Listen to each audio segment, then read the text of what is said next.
We did this long form piece in November of 2017, debunking a lot of the myths surrounding race and intelligence and IQ. And we did it right after this topic sort of exploded with Sam Harris and Charles Murray and Ezra Klein. And at the time, there was just a ton of discussion on YouTube and elsewhere about race and IQ. And I thought it was necessary at the time to deconstruct some of the so-called scientific racism narratives, which have actually always been around, but were really popularized right around that time, about a year and a half ago or so. And I wasn't going to do any more on the subject. I think we said what we needed to say. It's not something that we talk about often on the program very much anymore. But I decided to do a sort of one-time follow-up to that video based on the feedback that I've gotten since then. The video that we originally did got more than 250,000 views. It has about 30% dislikes, which is not super surprising. It still gets views, and I'm continuing to hear from people about it. And I want to address a couple of the different types of criticisms that I get about the video. People have said things like, if it's okay to say that certain races are better at sports, why is it wrong to make the same sort of observations about race and intelligence? Now, this kind of argument isn't always worded in this exact same way, but it's a common one that you hear. And I think that this athletics and intelligence analogy could maybe be a good jumping off point to explore racial taboos and what a lot of people just aren't understanding about this. So to begin with, if we're just talking about taboos, many people do find it offensive when certain races are stereotyped as being better at sports. Racial stereotypes tend to be offensive to a lot of people, whether they're positive or negative stereotypes. But going beyond that, stereotypes about athletic ability and stereotypes about intellectual ability have very different implications. And people who equate the two are just pretending that they don't know that or genuinely don't know it. Most employers don't care about the natural athletic abilities of a job applicant. Being stereotyped as someone who's probably good at sports or certain sports is not going to significantly impact you in most of the real world, with some exceptions. Being stereotyped as someone who's probably smart very well may help you in life. So equating athletics with intelligence in order to argue that race and IQ shouldn't be taboo or shouldn't be handled with sensitivity is probably just pretending not to understand that there's a real significant difference between the two. When someone says, we can talk about race and athletic ability, so we should be allowed to talk about race and intelligence, this person might also be ignoring the social causes behind why certain races are more successful in certain sports, the same way that people ignore the social aspects of IQ. Certain sports are way more ingrained in certain cultures. So, for example, despite Latin Americans' disproportionate representation in baseball, it would be pretty ridiculous to say that they are genetically predisposed to excel at baseball, or to say that Northern Europeans have a genetic inclination to be better bobsledders. In some cultures, bowling is more present. In other cultures, it's track and field that's more common. Basketball plays a bigger role in some cultures than in others. So someone trying to say that IQ is genetically tied to race and that we should be allowed to talk about it because we do the same thing for sports might be committing the exact same fallacies when thinking about sports as when they do with IQ from a social perspective. And somebody trying to make this point might also be failing to recognize that intellectual ability is orders of magnitude more dynamic and complex than athletic ability from a biological perspective, which they claim to care about. We can say with significant certainty exactly what makes someone a better runner versus being better at lifting heavier weight versus being better at throwing a ball. You can't reduce intelligence to the same kind of analysis. So someone making this argument comparing or equating sports to intelligence is on multiple levels equivocating or not even understanding this debate. In response to what I've previously said about race and IQ, something else I've been seeing people defend is this premise that regardless of what other conclusions we can or cannot make about IQ, IQ tests are simply really good predictors of success in life. And people often use this either to justify the utility of IQ tests and keeping IQ tests as part of the conversation about race and intelligence, as well as to explain why races who score lower on IQ tests also have lower incomes or whatever other parameter it is that they're focused on. So let's reset this. What IQ tests are best at indicating is whether or not someone has a serious lack of intelligence, okay? IQ tests measure very specific things: short-term memory, some pattern recognition, some verbal abilities, processing speed to some degree, visual spatial processing, a particular type of comprehension. There is no question at all that if someone scores an 80 on an IQ test, that they are lacking in those categories as measured and relevant by the IQ test. But that's somebody who has some pretty serious challenges. Anyone who accepts that IQ tests are effective at screening out people who have significant cognitive limitations would then have to ask the question, well, at minimum, if you have normal intelligence or higher, what does IQ really tell us about success? And the answer is not very much. IQ scores among people with normal intelligence can give us a sense of who's better at taking tests or better at accomplishing tasks that are similar to IQ tests and at doing jobs that require thinking in narrow boundaries like an IQ test. And some might call them paper pushers. That's what Nassim Taleb calls IYIs, or intellectuals yet idiots. This is his term, not mine. So when we're trying to determine whether there actually are correlations between IQ and success, how are we measuring success? Let's for a moment say that you could measure success by wealth or income. It's not the only way. Many people do really great, important things, and they don't make a lot of money. But in Western capitalist society, we might look at wealth as at least one factor that we would say success and wealth are not interchangeable, but significantly complementary. There is no statistically significant correlation between IQ and wealth beyond seriously cognitively limited people. You can definitely come up with some kind of sort of circular reasoning to say people with high IQ have more bureaucratic success. They hold higher positions on paper at different institutions. They do well in these hierarchically based jobs that are similar to IQ tests, which wouldn't be a big surprise, but there's no correlation with wealth. When someone with a high IQ has a job with tasks that are like an IQ test, they're going to do well. But that doesn't correlate IQ with success as defined by wealth, just with success that is similar to the IQ tests themselves. Check out this chart plotting net worth versus IQ. At the bottom, you'll see that for IQs ranging from 70 to 90, there is definitely a clustering of low net worth. Once you get past the IQ range, 70 to 90, it is a very statistically noisy distribution. Or instead of wealth, you can also look at IQ versus income. Definitely a slight correlation, but income is not rising nearly as fast as IQ, especially once you get past that 70 to 90 IQ range, where it almost levels out totally. From a scientific perspective, what we have here is a correlation that works in the left tail, but not the right tail, which suggests that IQ is mostly useful for identifying people who are seriously limited in their intellectual capacity. You see the correlation with so-called success at low IQs, but the correlation goes away at high IQs. This makes it a bad predictive measure beyond telling us who has really serious learning disabilities, which, by the way, we can figure out without IQ tests. Another important factor, you know how lots of people on the right like to say academia isn't real life? They say, the real world simply doesn't work like an academic sociology department or like a liberal arts college. The same applies to the concept of an IQ test. In the real world, when you're presented with IQ type questions, it's not just about getting the right answer within those artificial constraints. You have to figure out, is this question relevant?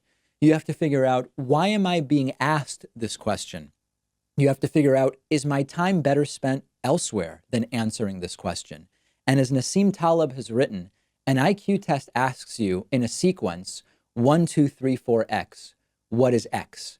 Finding X in that limited a way is very rarely something people are asked to do in the real world.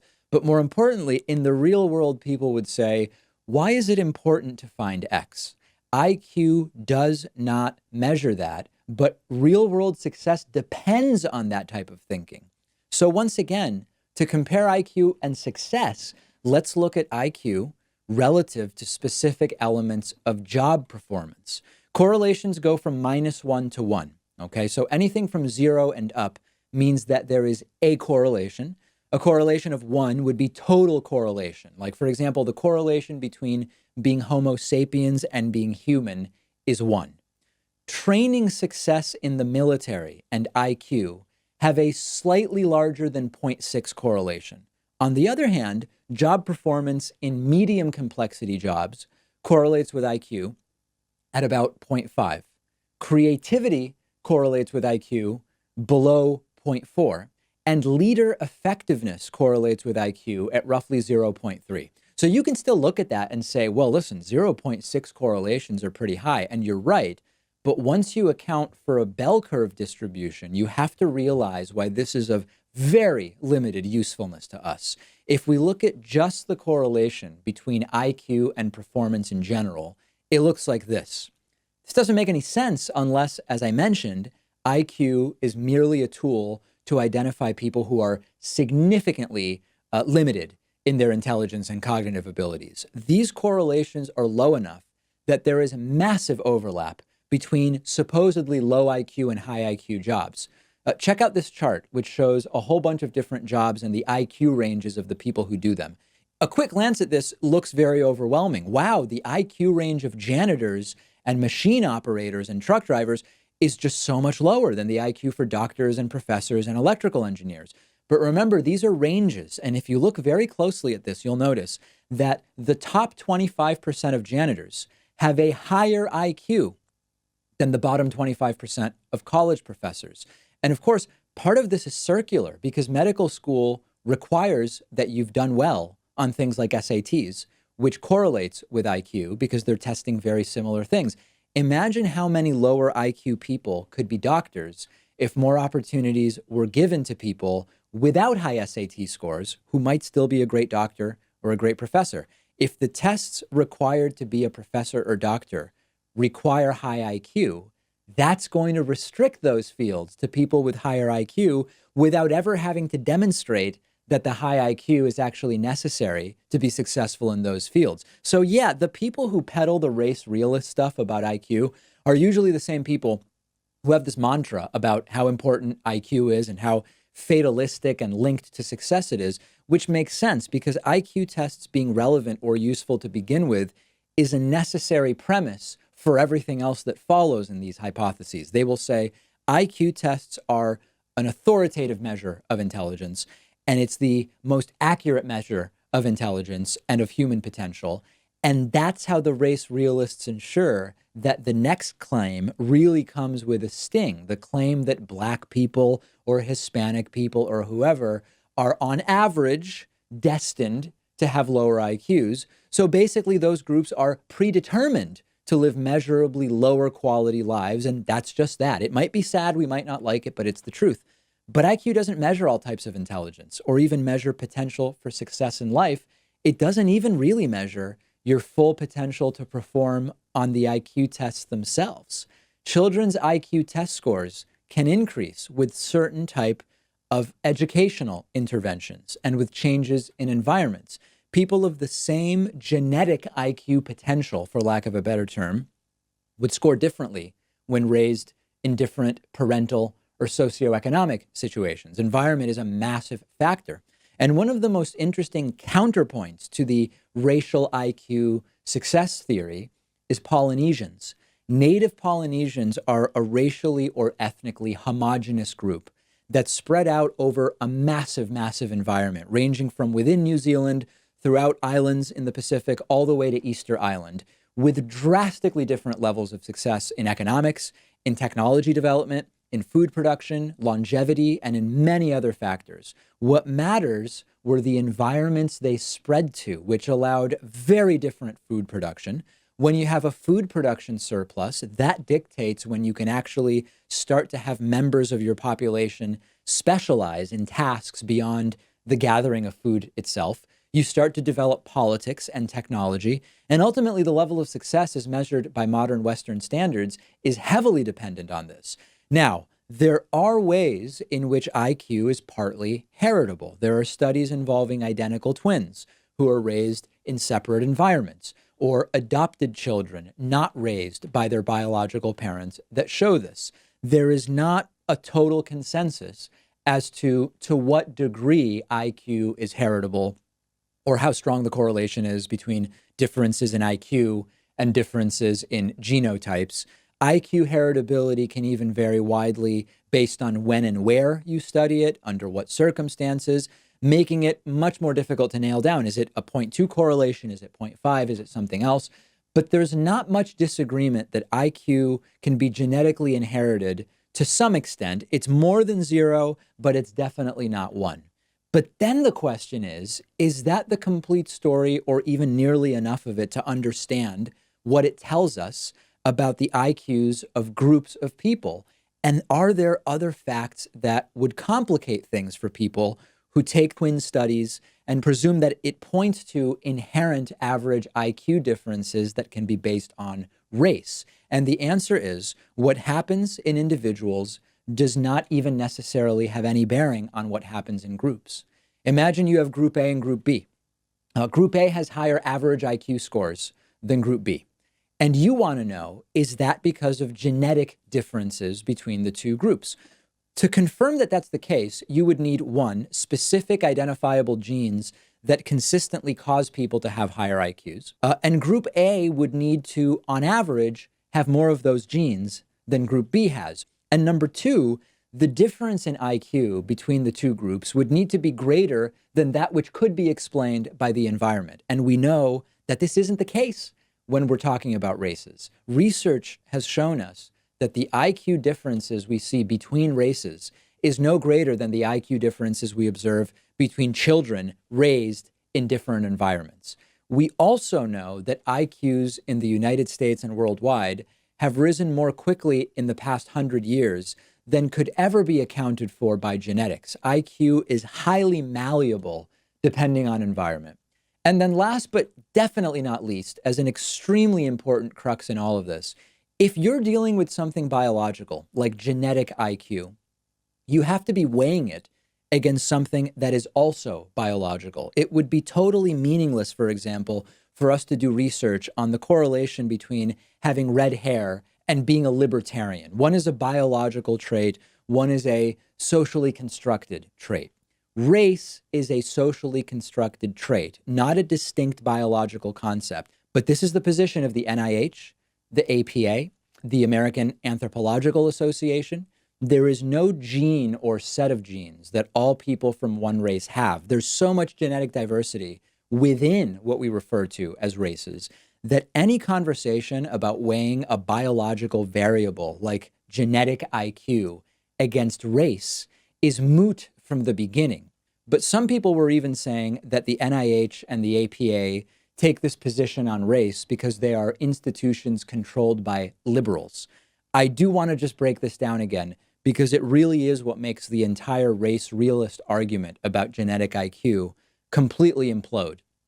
In biology, we do not have genetically discrete groups based on continent of origin or skin color or what we would call black, white, Asian, Indian, Hispanic. We have patterns of continuous variation from a continental level all the way down to the population level, rather than these abrupt, clear differences between continents. This is an example we used in the other video, but I think it's a good one. Sickle cell anemia. There's a misconception that Black people get this disease because there's something genetically that Black people have in common.